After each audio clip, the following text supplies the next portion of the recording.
Okay, all right. So first and foremost here, let's talk about the problem that you had in your homework. There's one problem in particular I want to make sure that you know how to do. It's problems 29, 30, 31, 32, those problems. Okay. What they have in those problems, if you look in the book, they have something like this written down. And then they have, -8, 8, and 4s. And what they're looking for on this problem number 20, and these have something very similar to that. Below it or beside it, there's a bunch of graphs. Okay, there's a bunch of graphs going this way, and there's certain lines going this way. And let's say this is graph letter A, and there's a B graph over here, and there's a C graph and D graph. You get the idea, right? There's a bunch of graphs. What they're looking for is which graph out of A, B, C, D has this for a viewing window. This is a viewing window on a graphing calculator. Viewing window.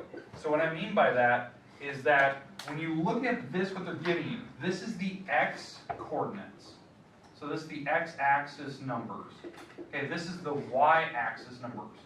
Okay, so you're looking for the graph. There's nothing in the graph itself. You're actually looking at the hash marks. So like you're looking for a graph that goes from -5 up to +5 and is jumping by ones. So this is the low number. This is the high number on the x-axis. And this is what they're jumping by. Actually, what they call this term the delta x, the change in x's. It's the steps they're taking. So we're going by ones. Well, this is the graph. It's going up by ones, and it goes from -5 up to +5. In fact, it even works with the second one, because the second one, these are the y numbers now, the y-axis. This is the low number. This is the high number. And you're looking at the graph and going, they only went to 2. But yeah, so it's jumping by 4s. This is the delta y, the change in y's, the change value. So it went from -8 and it's going by 4s. 0, 4, 8. So yeah, so this graph, letter A, is the one that matches with 29. So on your homework, so let's say you're doing your homework, here's your paper, and you got all the stuff written on the top. And this is number 29. All you have to do is put A there. A graph is the one that matches 29. Does that make sense? Yes. Okay. Some people were really confused by that. I had to answer a couple questions on the first class. They just didn't know what these meant. I think I forgot to tell them the other day. So I just want to make sure, I was hoping that I told you guys how to do that. But it's pretty straightforward. You just have to pick which graph has the right markers. Okay. Are we good with 29 through 32 now? The rest of them are pretty easy. You're graphing dots. Does everyone have graph paper? I think everyone should, unless I don't know how you're doing your homework if you don't. Okay, perfect. Okay, now today,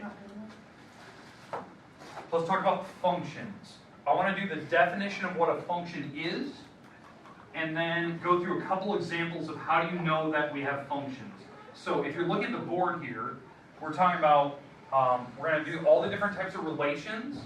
How do you know it's a function? What's wrong? How do you do it? And then the last thing we're going to talk about is functional substitution. That's where I'm going to end today, and I'll give you time to work. Now, I'm going to go through this pretty quick. I want to give you about 20 minutes today to work. Even though I know some people are done, that assignment is due Monday, the page 143. And the problem is Monday, you don't have any time to work on it because we have maps testing Monday. In fact, all seniors for me take maps testing too. So seniors take it for me. I make every class do it. Every senior class has always done it for me. So, so be ready to go. I know it's 9th period of the day. So 9th period of the day, you need to have your Chromebook. It needs to be charged. The reason why, if you look around my room, I only have 5 plugs. There's 3 up here, there's 2 in the back, there's 2 over there. What? You're probably thinking, well, you're bored. You got your computer plugged in. That wraps around here. There's actually 3, 4. So 4. Oh, yeah. Okay, I got 4 there, 1 in the back, and 1 over there. 2 over there. So I got a little more than 5. All right, but So there's we more don't than have 5. computers. Yeah. So what? You can also put your computers in here, always take it. Yeah, I'm on your speaker. So no. So, but I'm gonna plug Erica. So. All right, but keep in mind, you do need your Chromebook. That'll be Monday maps testing. I'll give you scratch paper. You do not use a separate calculator. You don't use the calculator that's on the screen. Now it's the first one here. We take another one at the very end here to see what your growth is, but I make sure everyone takes it. So I want to give you fair warning on that. That's coming up Monday. But Monday homework's due. So when you walk in here Monday, turn in the homework right in the basket, go sit down at the desk in the rows again, like we do for testing. And then you can, I'll get you set up and get started. You guys already know the drill. You've been doing it all week. Okay, so let's go through this. So definition of a function. So, definition. Yeah, it is. Okay. So let's talk about what a function is. So hopefully you're writing this stuff down. All right. So definition of a function. It is the relationship. The relationship between the domain and range. Okay, so that's the basic definition of what a function is. There's a relationship between the domain and range. More specifically, it is actually a perfect one-to-one relationship. What I mean by that is that what it means to be one-to-one, or one-by-one, is that for every one domain number you plug into a function, there is one range number coming out of it. So think of a function like a machine, like a calculator, right? So here's my little calculator, my little function, whatever we're typing in. We're going to plug a domain number into it. 2. Okay, so here's my that's my hypothetical domain. So let's say the number 2 in this case. We're going to plug 2 into the machine. It does a little calculation, and then it spits out an answer. And that answer is the range. Okay? But for the idea of like a calculator, why I use that imagery, is the calculator isn't going to suddenly spit out a different answer depending on the mood of the calculator, or how fast you type the number into the calculator. It just, all it knows to do is spit out the one answer that works. And that's the idea. So every function has one number coming out for every x you plug in. I don't care what the answer is, as long as one's coming out. So I know always a lot of people look and go, well, how would there be 2? Like, how would it not be able to handle that? There is functions that have more than one correct answer. Okay, there's problems where there's 2. So it's actually really impossible for it to solve. Now there is a couple calculators that are on the market that do solve multivariable problems. Okay, you can actually figure it out. Let me give you an example of what I'm talking about. The TI-84, or not 84, the TI-89, the Voyage 200, you can type in the word solve in text form, put a comma, type in your function, whatever it is. Let's say it's x squared plus 3x plus 2 equals 0. Put a comma and then put whatever variable you want to solve for. And it will actually solve and spit out that x has to be a -2 or a -1. It can actually spit out both answers. Normal calculators can't do that. What they usually tell you is like domain error. There's too many answers. It can't give you them all. But those certain calculators, Voyage 289, can. That's why they don't even allow them in high school. They don't allow them in college. You can't use them on any basic standardized test because they can just do random things. You can just type in words you want it to solve, and it actually has a database that calls up and it knows how to solve. What? Engineers, like if you're in the work field. So there's people that don't want to waste the time just wasting energy and just solving. They just want to get the answer and then move on to the next part. So the TI-89, I think it's like $160, $180 calculator. The Voyage 200 is $299, something like that. It might have came down in price. I had one when I was in college just to see what it could do. So I bought it, used it for about a week, and returned it because it was just stupid. Because it couldn't use it on any basic test anyways. I just want to see what it could do. But yeah, I mean, I could just type that in and it would actually solve and tell me the answer versus the 2 answers. And it would actually display on the screen. But anyway, that's what a function is. For every number you plug in, there's one answer coming out. So what I want to go through right now is, let's do a couple examples of actual functions. So we're going to go through these 5, and I'm going to show you an example of a function and one that's not a function, so you can see the differences. for each one. That's what most people always mess up on. So that's what we're going to be looking at, okay?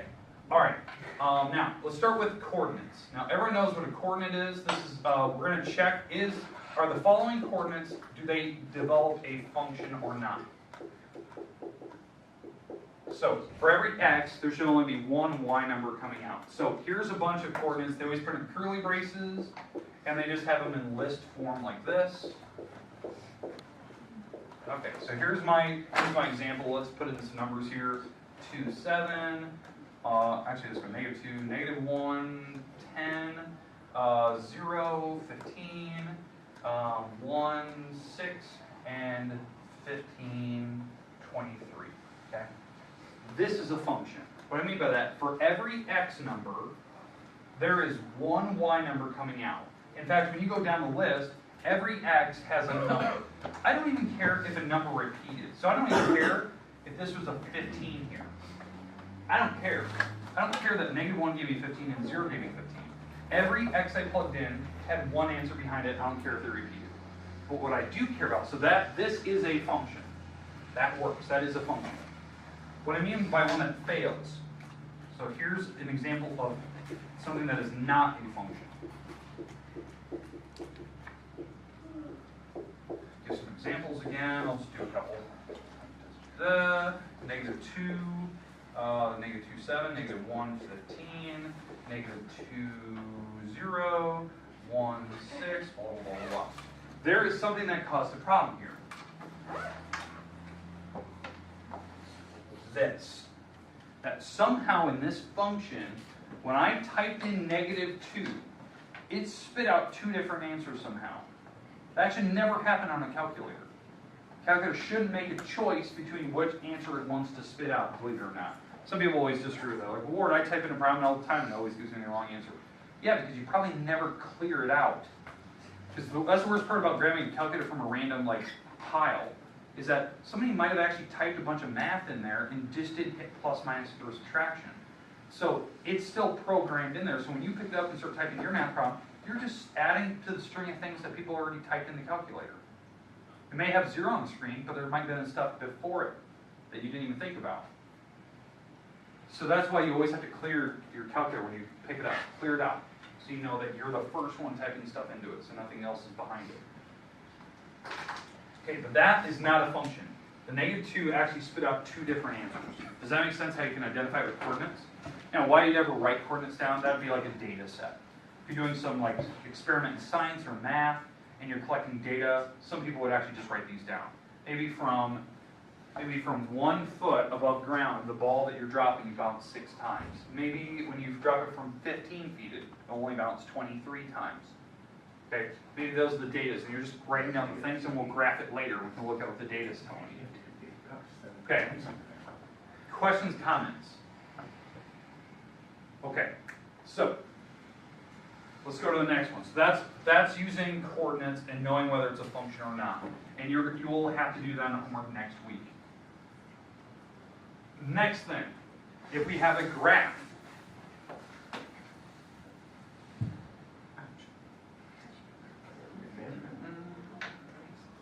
Okay, so if we have a graph like such.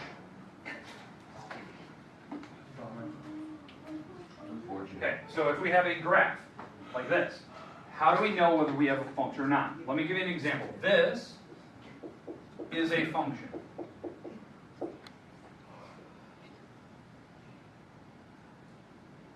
That is a function. It's fine. Every x number has a y number coming out. So if I typed in -1 on my calculator, it would spit out another answer. I don't even care if the graph is broken, where they call it discontinuous. I don't care. Every x has a y value that's associated with it. It may not be perfect, continuous all the way across, because this is a piecewise function, but it is still a function in the first place. Here's an example of something that is not a function. So not a function.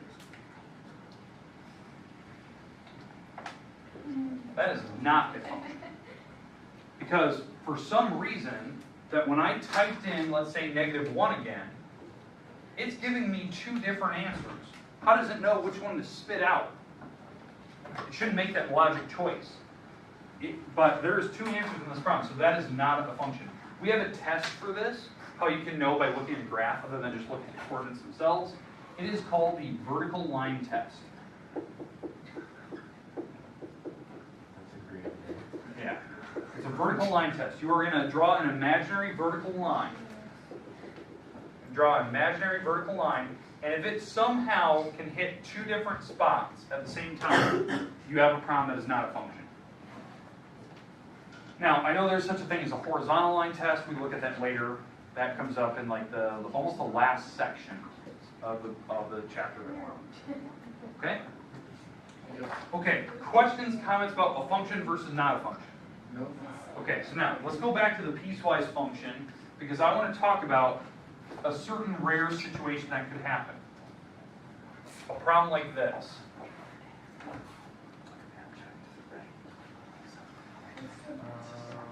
This.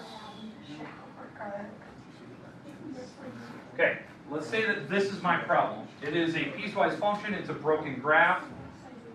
Is it a function or not? Yes. Yes. Because when you draw a vertical line test, you use that vertical line, imaginary line, like this. And you draw the vertical line.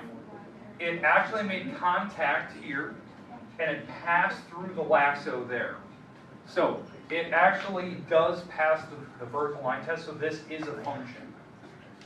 This is a function. Because open circles are not included. And they didn't overlap. Now, if this is your case, if this is the case, now we have an issue. Now this is not a function again. Okay, do you see the overlap now? Okay. I think the graph is the easiest to see. Looking at coordinates, you have to look if a number goes two different ways. Okay, table, like I showed you earlier. Okay, let me pull up an example of a table. All right. Okay, I don't have one here. But if I had an example of a table like one I showed you the other day, tables, you just have to look, does every x have one number coming out? If there's two, you'll see it because the number will repeat twice in the x time.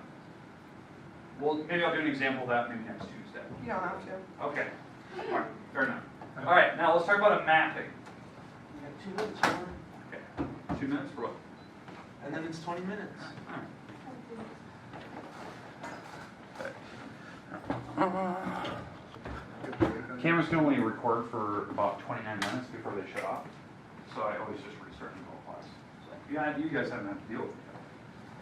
I never heard they ever record your guys' class. Usually the camera never fails on you. What happened to grade 4? What? What happened to grade 4? Grade 4? The battery died, so I couldn't record it. It just died. I had to recharge it. Wow, I So, didn't do that. I didn't know I didn't charge it last night. So, all right, let's do a mapping. So this is a mapping, right?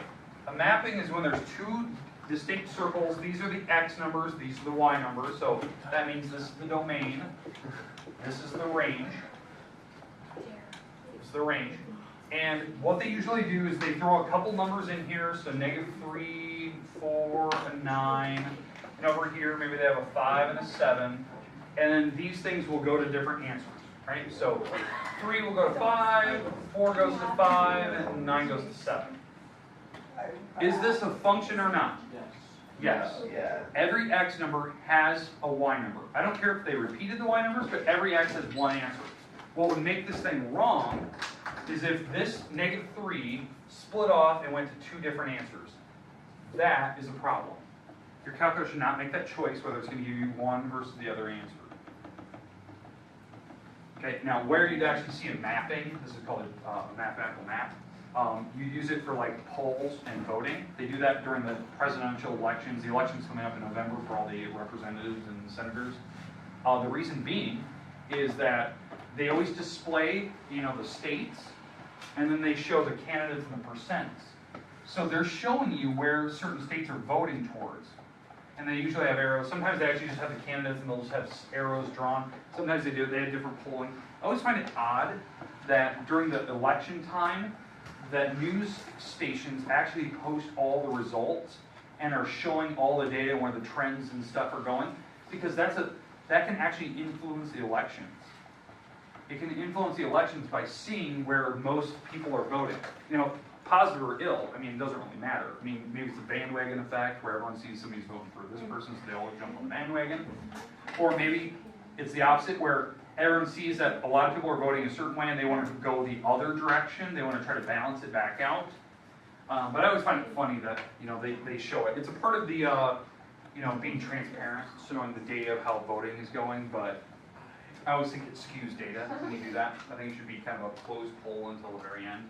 Then you can display all the data and show what happened later. You should run for president and then do that, like make that a law. Actually, this is, if I thought about this, I didn't really think about this. This is my, what, you have to turn what? 40? 35. 35? This will be my first year I could technically run for president. Do it. So, I could technically run, Do it. because I'll be 35 this year. Do it. So, no. Why not? No. No. I like spot on that. But anyways. If he can't be an astronaut, do you really think he can be a president? If you All can be a right, what? so, okay, so, domain and range, these are the parts where I want you to see how they're influence each other. Inverse is when you take coordinates, let's say I go back to those original coordinates I had up here earlier. 115, all right, so let's say that these are my coordinates I had up here earlier. So these are my original coordinates. This is a mapping, or this is a function. The inverse to this is when you take your coordinates and you switch the numbers around. 0, -1, 7, 0, 15, 1. All right. So this is an inverse. Now, most people, when they look at an inverse, a lot of people don't understand, like, why would you ever do that? Why would you suddenly collect and change all the numbers backwards? Well, having an inverse can actually give you a formula so you can actually predict other ways. So what I mean by that is sometimes, like when you're collecting, let's say you're doing a calculation of hours and what your pay is. So if you know, like, oh, I worked, 90 hours this past month, I can take my 90 hours times what my pay is, and then it tells me how much money I'm making, right? In theory, the gross cost, right? The gross money that I'm making, not net. But when I do an inverse, I can reverse it. I can type in how much money I want to make by the end of the month and figure out how many hours I want to come out of there. So like, I need to make $1,700 this month because I need to buy this car. Well, I can type in that $1,700 in an inverse, and it'll spit out, oh, you need to work, 120 hours this month to just get there. So it's reverse engineering a problem, right? Yeah, well, what you're attempting to say, like, can you just switch the equation around, like solve it? Yeah, because when you do that, you're actually doing the inverse formula, which is something we're going to learn at the very end of the chapter, which some people are going to know how to do. It gets harder when they're curves. To find a curve, the inverse, way harder, way more difficult.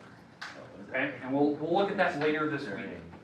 Okay, questions, comments about inverse, about coordinates, about mappings of graphs and tables. Or Gucci. Gucci. Okay. Okay. All right. Functional substitution. This is my last thing today. Last thing that I want to talk about. What we're going to go in on Tuesday talking about. What I want to discuss on Tuesday and if we have to spill over mapping to Tuesday, that's fine because I want to make sure you have plenty of time to do it. This is functional substitution. Let's say my function I give you is, this is f of x, it's a function of x, that's my variable. Let's say it's 3x squared plus 2x. Let's say that's my function. And the problem that they're going to ask in the book, maybe they want you to plug in different numbers in. Well, what these are is doing a functional substitution. You're actually plugging in things into this function. And how I know that? This number is what you're going to replace the x with. You're replacing the x with 1s, so they call this evaluating. I mean, we're evaluating this function. So I'm going to take out all the x's in this problem and replace them with 1s. That's what they're telling me to do. And then I can solve. This is 1 squared, which is 1 times 3 plus 2. This is 3 plus 2, which is 5. So I've evaluated that function at the number 1. Okay? So that's what I get. So I get 5. If I go to the next one, I plug in 4. So that's 3, 4 squared, plus 2 times 4. That means 4 squared is 16, times 3, plus 8, and you keep going. You have to follow the order of operations. You have to do parentheses first, exponents, then multiply and divide, and subtract, all that good stuff. Okay, that's 48 plus 8, which is like 56 or something like that. Okay? Alright, last one. This is the one I want to get to. If you have to plug in variables into a function, you're doing what they call functional substitution. You're plugging one function into another one. This is how you do it. You have to look at what your original function is, take out all the x's, like this. I'm taking out all the x's, and what am I replacing all the x's with on this problem? X plus 3. X plus 3. So I'm going to plug in x plus 3. Now, here's the problem. When you do that, you actually have to FOIL out everything, distribute. Do not distribute the power 2. That is a binomial. So if you're actually going to simplify, evaluate this problem, you have to simplify it by writing the 2 parentheses out and foiling that together. And then you can multiply by 3. Back here, sure, you can distribute the 2 through that parenthesis. But this one is the part that most people mess up on. Okay, questions? No. No, sir. Okay, the rest of the time is yours. You can work. I'll only give you about 15 minutes today. Wow. Make sure you're getting your homework done. Monday, you need your Chromebook for maps testing. I'm going to make sure that everyone's ready to go on that. Remember, you do not get to use a calculator, so you don't get to use mine on Monday. Let's say But we are gone. Do we have to do it? this is something you do. So, but anyways, be ready to go for that, for maps testing. Yeah, so there you go.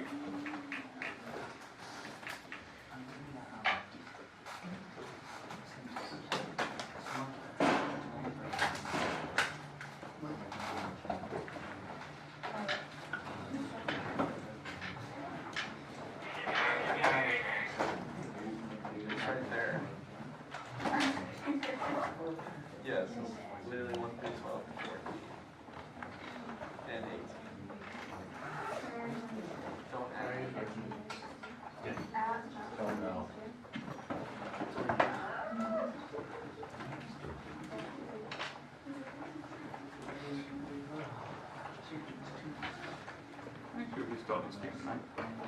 Anything else go out of it?